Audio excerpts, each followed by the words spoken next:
Hello and welcome to the Stage of Greatness. I am Danielle Francine, and I'm so excited to introduce to all of you beautiful people today, Lauren of Love. She is a mentor for women on the healing journey, the spiritual path, and yep, can't wait for you to consume her and all of this energy that we have going on here today. It's going to be an amazing show. So, welcome, Lauren. Thank you so much for being here with me today. Yeah, thank you so much for having me. I was saying before we recorded the episode that I just really feel connected to your energy and the presence of whatever this conversation is. So I'm very pumped to explore what we open up today.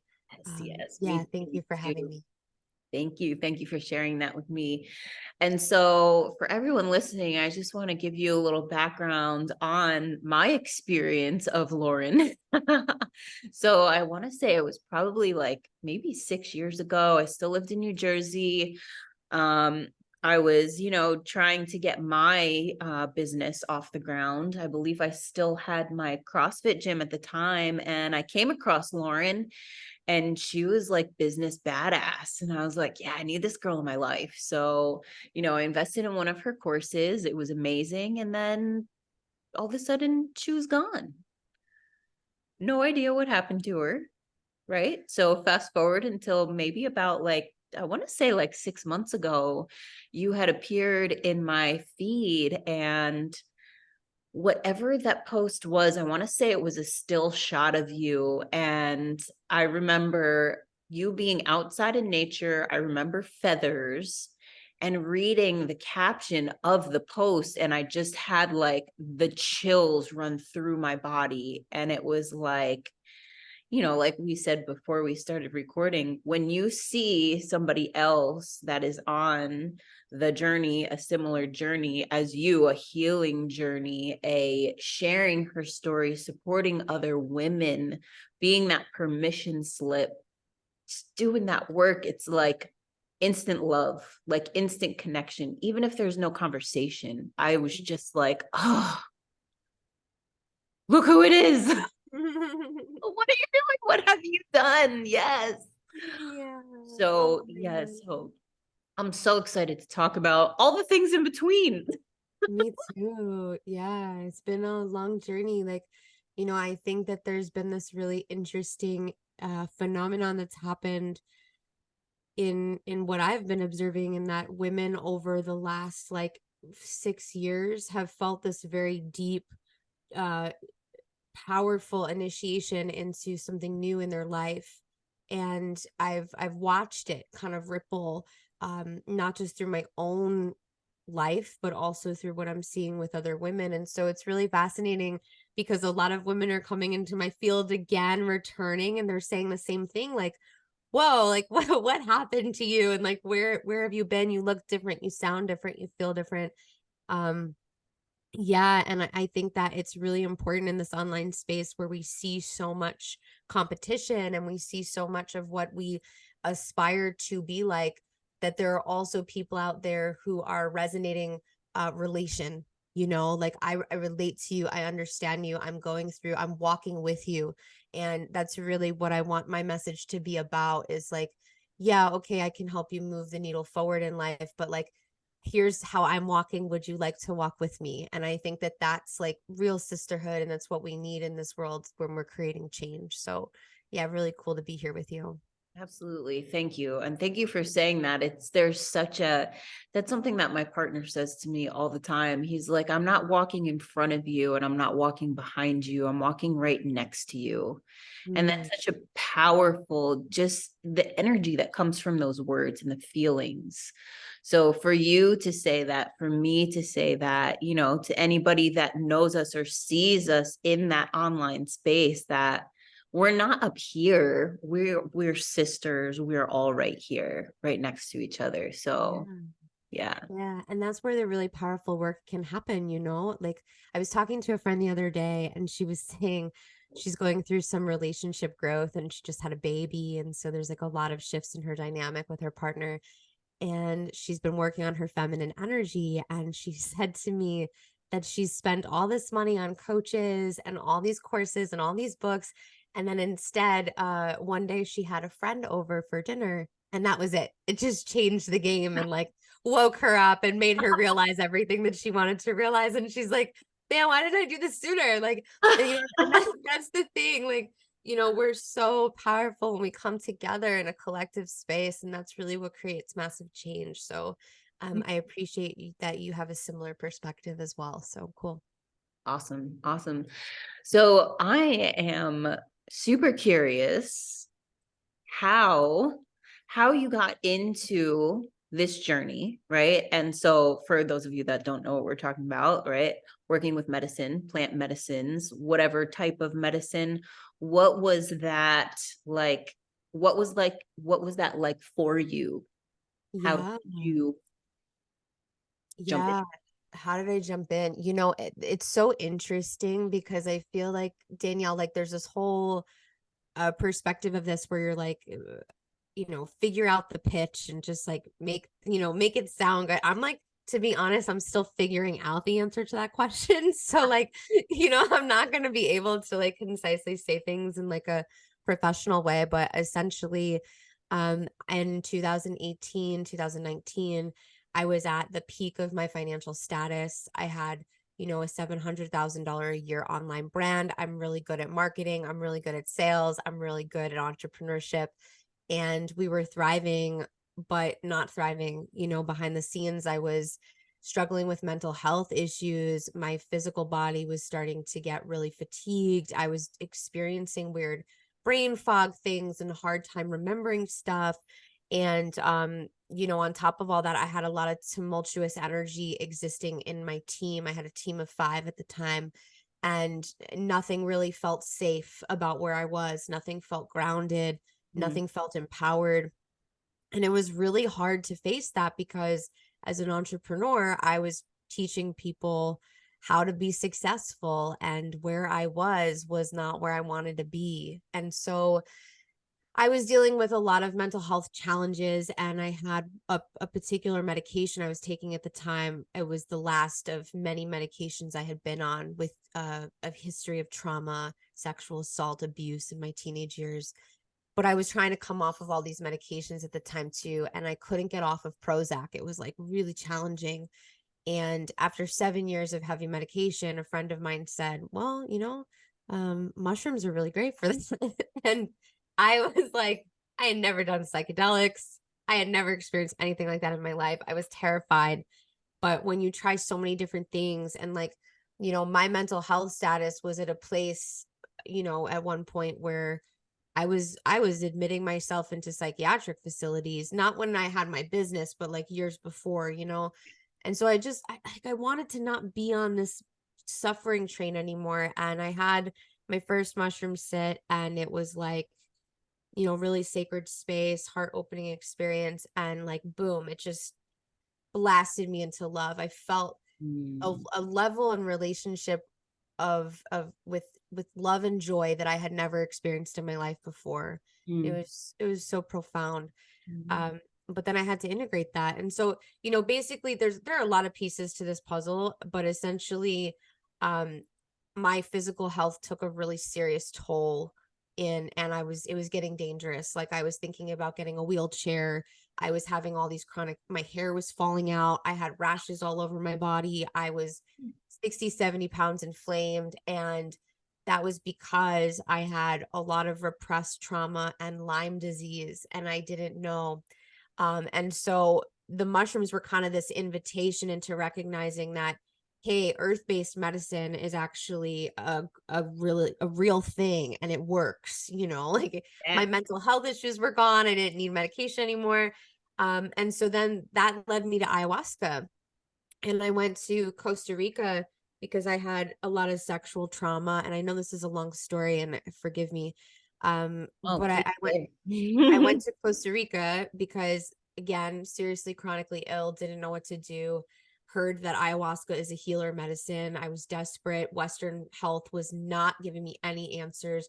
You would walk into like a doctor's office and literally tell them like you feel like you're dying, and they would ask you if you had a psychologist. You know, they like never, it was so, oh my God, it was just awful. Mhm. Um, but I didn't understand at the time that like what happens on a physical level within the body, even if it is Lyme disease, fibromyalgia, and a diagnosed thing, it's trauma in the body. That's really what it actually is. And so when I went to this retreat in Peru and Costa Rica, and I sat with ayahuasca 4 times, by the end of that experience, all the symptoms I had disappeared.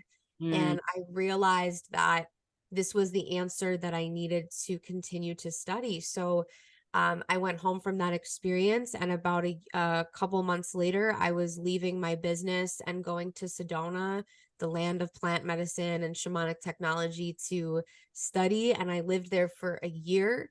Wow. My husband gracefully, handled it while I was away. And I sat with ayahuasca, every 4 weeks, just constantly, and combo medicine, and hape initiations and sananga, and just like learning all of these shamanic technologies of Icaros and rattle and drum. And it was, yeah, it was just changing my life. And I changed and I healed on such a deep level. And so now I continue to do this study and also educate people on like the importance of safety, and how to be in right relationship with this work. And over time, there's a whole nother part two to this, but over time I started to facilitate prayers and healing and shamanic technology as well. Um, and so that's a whole nother conversation. But essentially that's the crux of it, was that I went through it. Like went through it. It was Yes. crazy. Oh, I love all of that. All of that. And that it was several different medicines. Right. And I mean, I've experienced all of those medicines too. And it's like, depending on, what the intention is, who you're sitting with, they each play such a powerful piece. Right. And then the integration in between. So like once every 4 weeks, when I started doing this work, so it was 2020, I think, 2019, 2020. And it was, my first journey with ayahuasca was like, oh my God, just like stripping away veils and just like, look, this is what really is. And it was every month for that entire year. And I feel like, on my journey, sitting with the medicine, while I didn't think that I had any trauma, right? Like, oh, well, what trauma do you have? I'm like, oh, I had a great childhood. My parents were amazing, right? Yeah. Not realizing that really like anything can be trauma, right? But really like sitting with the medicine that much, that frequently, for that year and a half, almost 2 years, I was, really peeling back the layers of myself to find myself, to develop that strength, to find my strength, my courage, my all of the things that I needed to go through my divorce. Yeah. Ayahuasca is a shadow medicine, and I think a lot of people forget that. It's not that you're sitting in these high states of joy and bliss the entire time, tripping.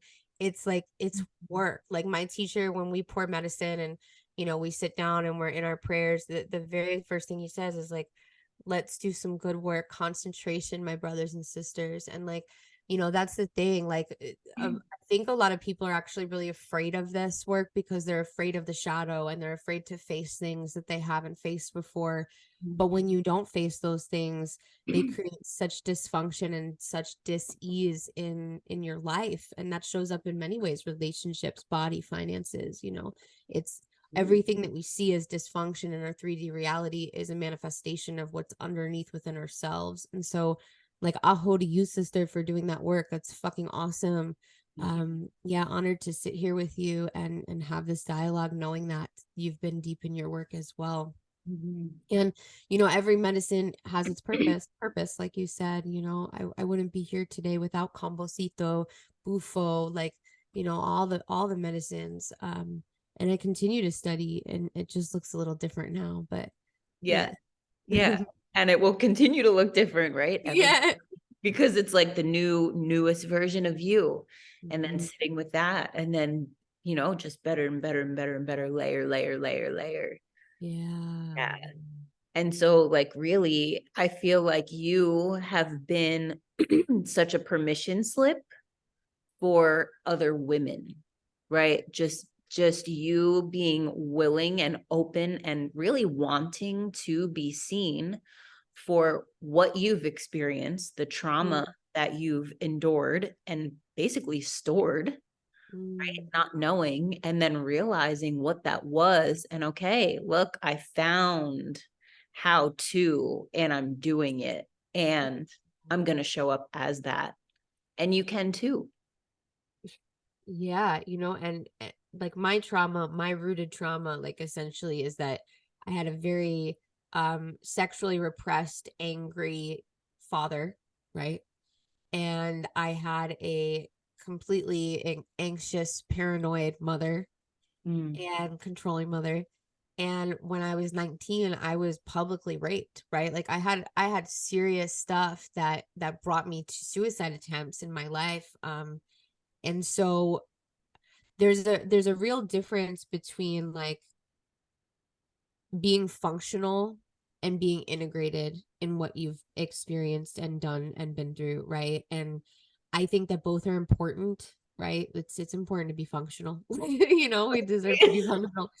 Um, but like to be integrated is to really actually like, come into right relationship with what you've been through, and not just what you've been through, but who was involved and who you were in those moments, Mhm. right? And that's what healing is. Like I remember I had this huge powerful ayahuasca ceremony where like there are a couple of moments that are always really profound in my memory. But this one, it was I was meditating, and right away the medicine just took me, and I was on a gurney in the hospital, and there were all these chairs around me, and they were the chairs from the psych ward that I went to after my overdose, after I was raped when I was young. And I could see all these different galactic beings like sitting in the chairs, and I was like, oh my god, like different people, like whoa, like there are other people from other planets, like this is so cool. But I was terrified. And they they came up to me, and there's this big light, in my eyes, because I'm in a hospital, all with my eyes closed. This is happening.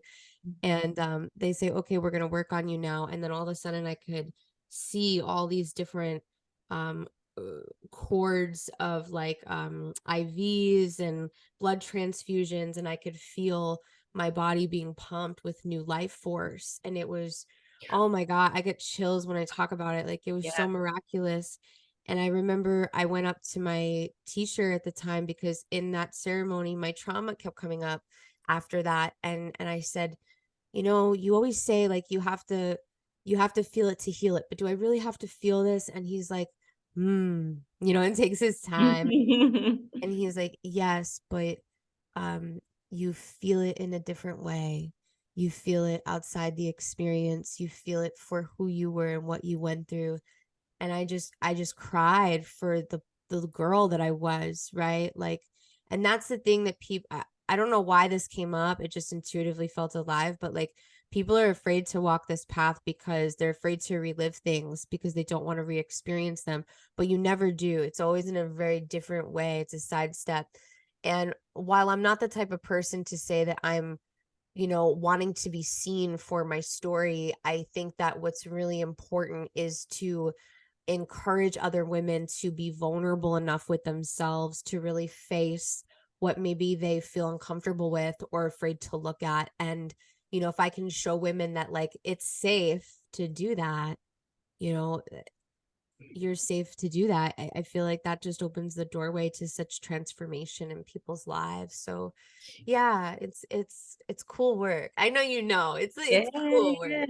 Yeah. yeah. And I'm so glad that you brought that up, because so many people have asked me, someone in my family actually, okay, so like when you sit with the medicine, like how do you work through times in the past where it's going to be hard and it's painful and I'm scared to go there?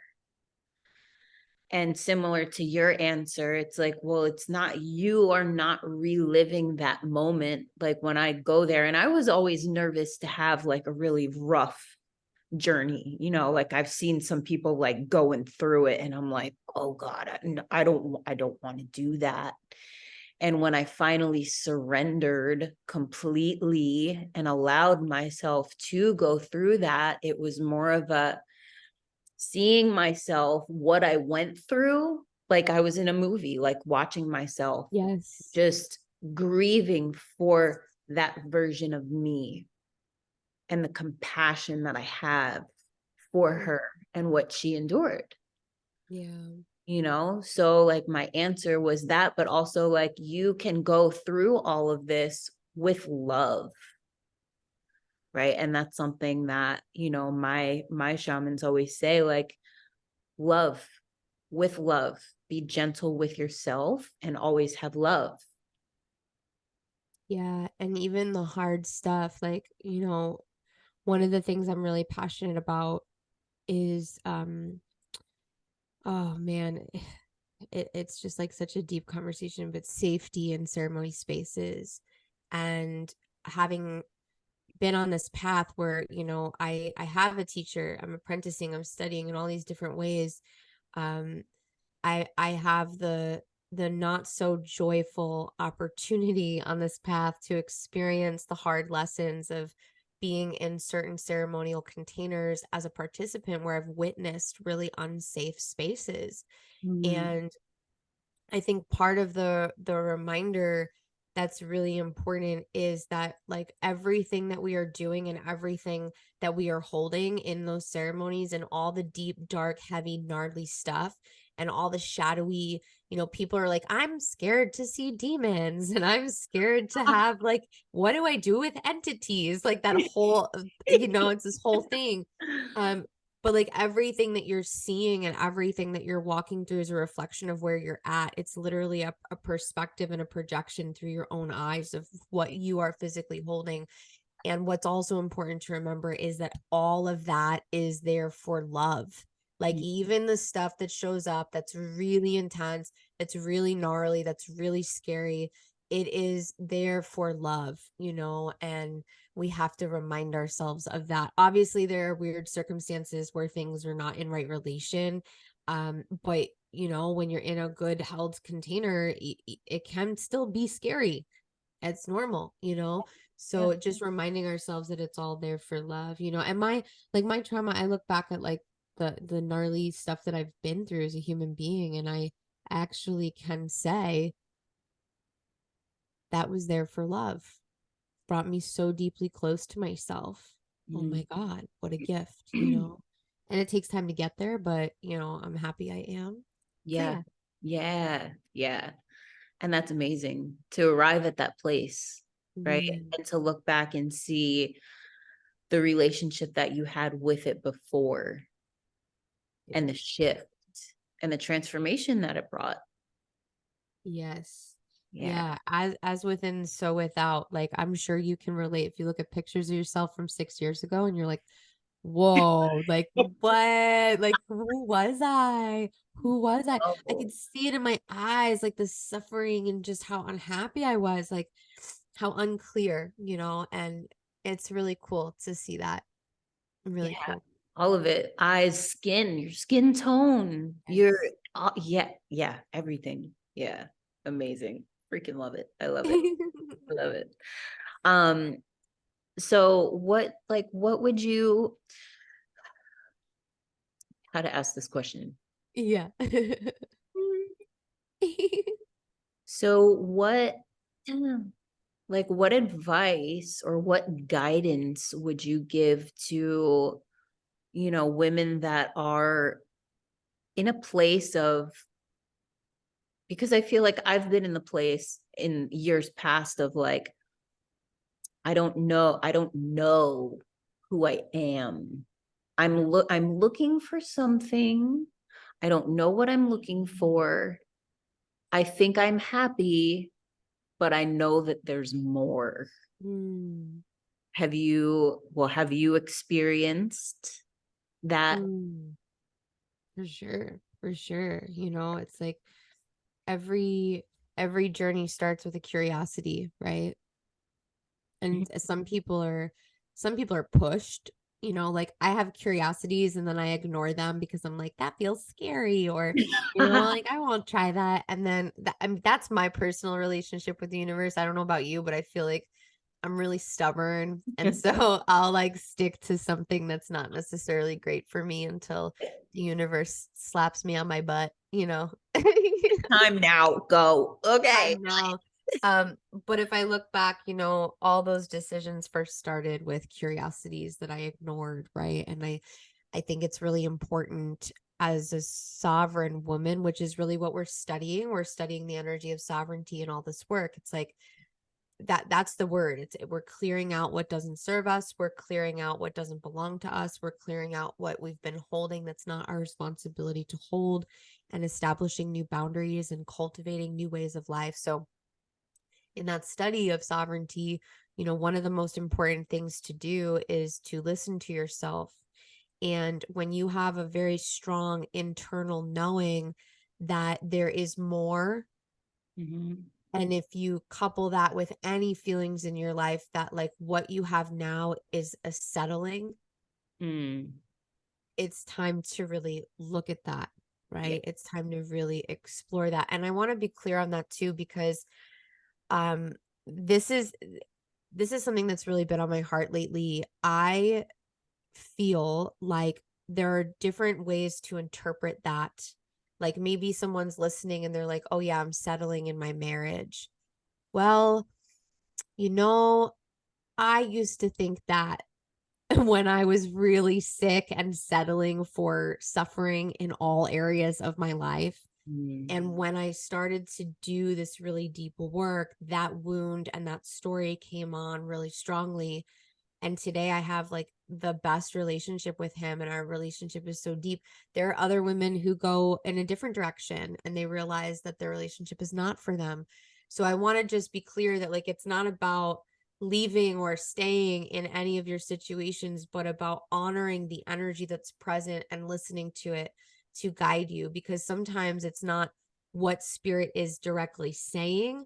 it's what spirit is trying to get you to, right? Like I wasn't being led to end my marriage. I was being led to end the suffering of my old self, and clear that and reclaim my power.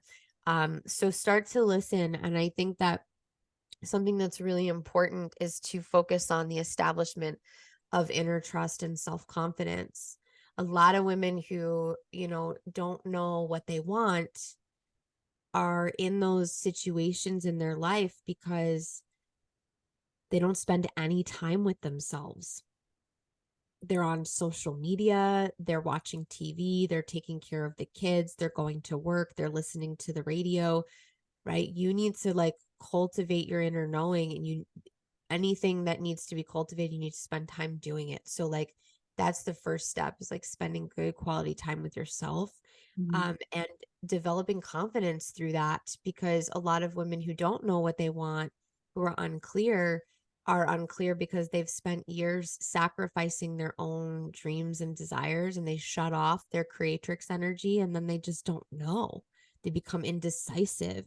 You're not indecisive, you're innately intuitive and powerful. You've just forgotten that, Yeah. and so yeah, so those are some of my thoughts around that topic. And I'd say take a deep breath, and go in the direction that calls you little by little, and trust that.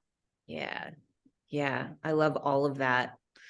And so that was like one of the questions that came up as you were saying that, women basically have just been distracting themselves consistently and really like living for other people, fulfilling other people's desires and Mm. needs, and putting themselves to the back burner.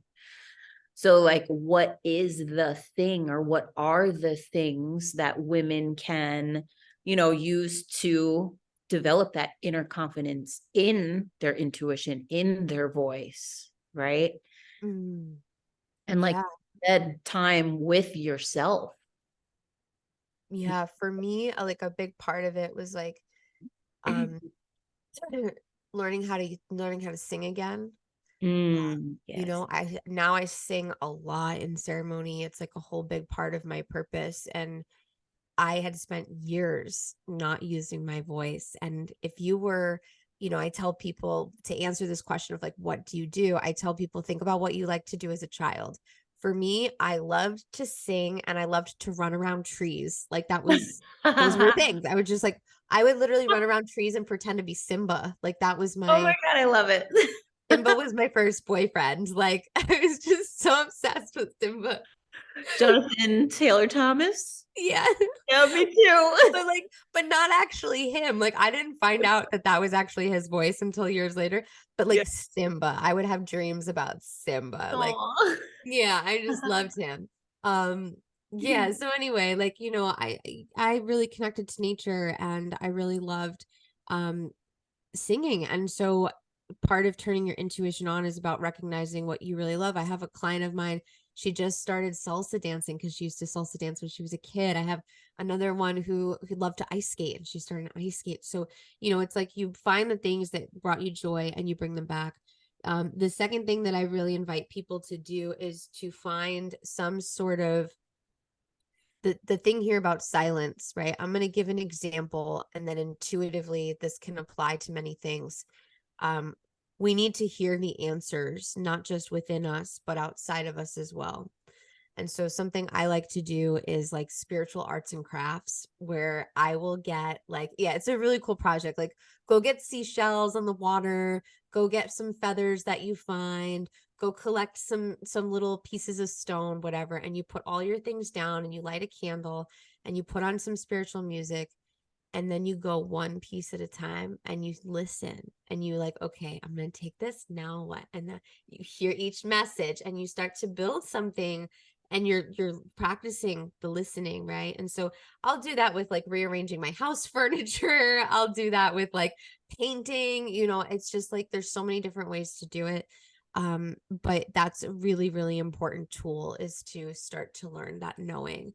So the things you love to do as a child, the listening, and I also invite people as well to there's so many different spiritual practices, but I think just what comes to mind that's really present is creative call days. And so these are like, this is a ritual I do where like I'll block out 4 hours of my day and I'll just creatively do whatever I want and I'll listen to intuition. And so it could be like I go to the park and I go for my nails or I go for a walk or I go for a swim and I just like, I just like listen. And that's really important too. And then finally, start changing your relationships. Like learn to say no to people, learn to express yourself unapologetically. All of that is very, very important. Yes. I love that. I love all of it. And that last piece like ties all of it together so perfectly. It's like you're learning to have that connection with yourself, with your soul, with your spirit, and listen. And you do all of that, right? And then someone says, "Oh, well, I need you to," and you're like, Mhm. "Okay." Like, what? Mhm. No, you need to No, keep that connection. And when it's a no, it's okay to say no. dude, that's so important. I think that I was thinking about this for a long period of my healing journey, just how like there's so many situations as a child where like I wanted to say no to something and I had to force my body to say yes. And like that rape energy where you're like, I'm gonna force myself to do something that I don't really want to do. Like it's no wonder I attracted an actual experience because I was in that identity. And like we have to do a much better job of being advocates for what our bodies tell us. Yeah. Yeah. And So that's something important. that's huge too, that I always tell my girls. It's like you can feel the answer in your body if you just tap in, Mhm. right? Someone asks you a question, don't be so quick to react, right? With whatever you Mhm. think the answer should be. Just take a minute, breathe, and feel. Yeah. It's a yes, like you feel it. If it's a no, you for real feel it. And you need to Mhm. honor yourself and give that answer no matter what it is, because that's loving you. Yes. And if that person in Exactly. your life gets pissed off, then that's their problem. It's about them, it's not about you. For sure. For sure. And it's like As women, we're just so entrained into the belief that like we're responsible for everybody else's happiness and everybody else's peace, and like and Oh, we come last. It's a really trippy conditioning that we're all here to rewrite. And so even if it is just taking those 2 seconds to be like, let me check in with my body on that and I'll get back to you. That's a great language to hold. I use it to this day. So yeah. absolutely. And like such a minuscule example of that. I lived in a town over for the past year after I got divorced, and I started going to this gym, and after I sold my gym I was like, I'm not training people in person anymore, like done with it. No, will you please coach a couple classes, all of these women? I'm like, okay, right, fell in love with it again. I love it, my zone of Yeah. genius. Now I move, and now what took me 7 minutes to get to the gym is now taking me almost an hour with traffic and accidents. Oh, hell no. Exactly. So the stress that I feel in the traffic, having to leave at the crack of dawn, this is not the life Mm-mm. that I created for myself. Mm-mm. Right. And I'm like, oh, but the women there. Oh, but the manager. Oh, but the owner.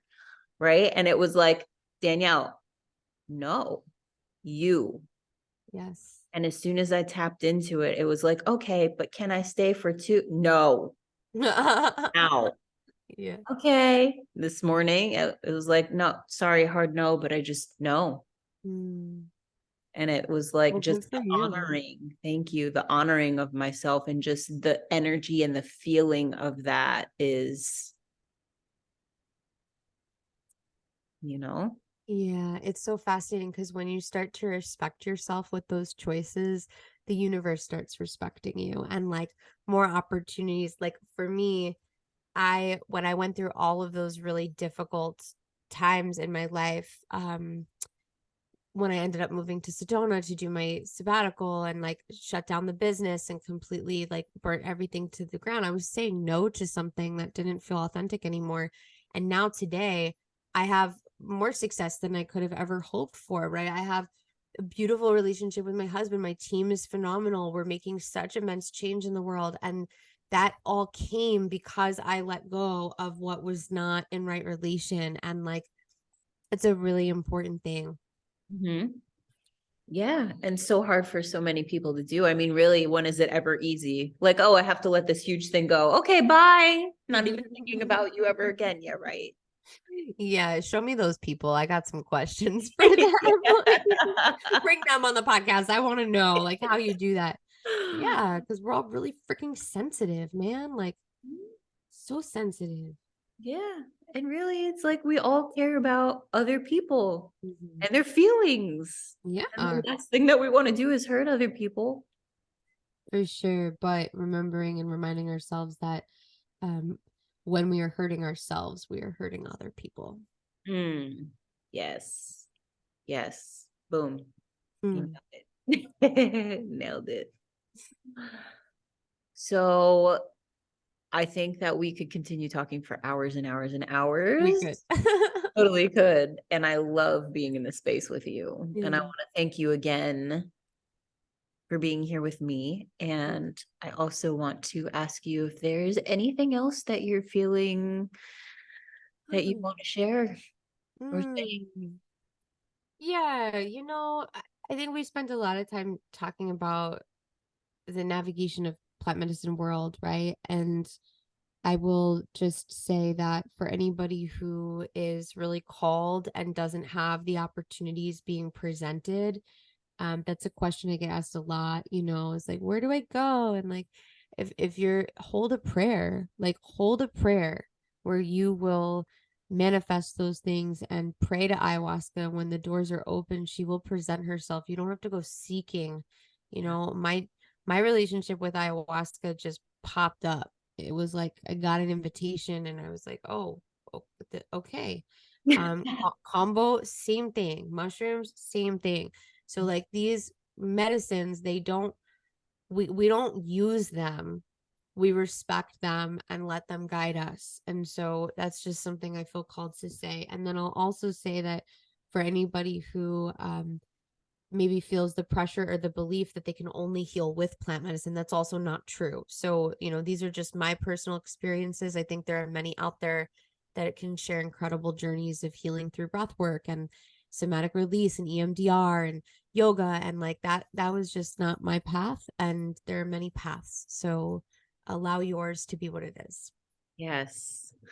Yes, I love that. And so, like, with that being said, right, you have two babies. Yeah, I got two fur pups. I Aw. like to sit grounded on the earth when I do recordings, so they show up from time to time to like play with my feather fan and be Aw. present for the conversations. Mine are sleeping right here. Oh. Yeah, so I love that, you said there is this other path, right, that doesn't have to include medicine, right? And you have that connection and that calling to work with others and the medicine, which I admire so much because I have seen what that entails, Mm, right?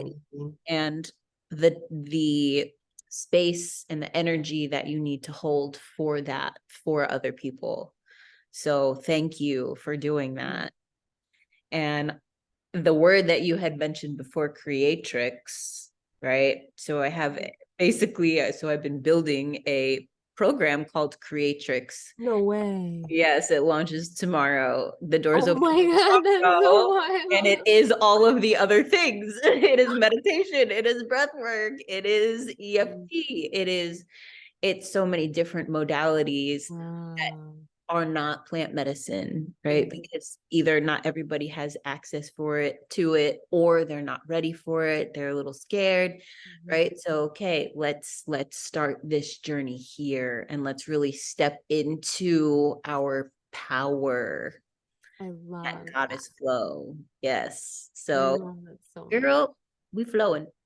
Yeah, and that's the other thing too. Like I have a very similar program. It's called Heal, and it was birthed through my ayahuasca journey, and it's literally everything that ayahuasca guided me through.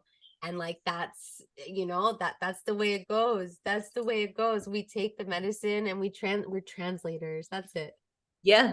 Yep. And that same thing. It's like everything that I received for Creatrix was given to me. Here's this piece, this piece, this piece. Put it together like this. Here you go. Okay. Yeah. Thank you. Yep. Trusting. It's the instrument. And that happens because you know how to listen to yourself. Yes. Yes. Mm-hmm. Yes. It's beautiful. Yeah. I love our conversation. Me Everything that you too. said, I'm like, yeah, she's saying all Yeah. the things. Sorry for all the licking noises. No, Pepper no. is I love out it. here going to town. All the love. Well, yes. Thank you again so much. It's been a pleasure, and I would love to do this again with you sometime. Sure, it will happen again at some point. For sure. For sure. So thank you, and thank you everybody for listening. Hope you enjoyed this beautiful woman and her energy and the energy of this show. Don't forget to subscribe and turn on your notifications so you don't miss anything else. And until next time, thank you guys for being here with us. Thank you, Lauren. So much love for you. Love you, Course. sister. Yeah. Thank you for having me, Mama. Have a beautiful day. Pleasure, you too.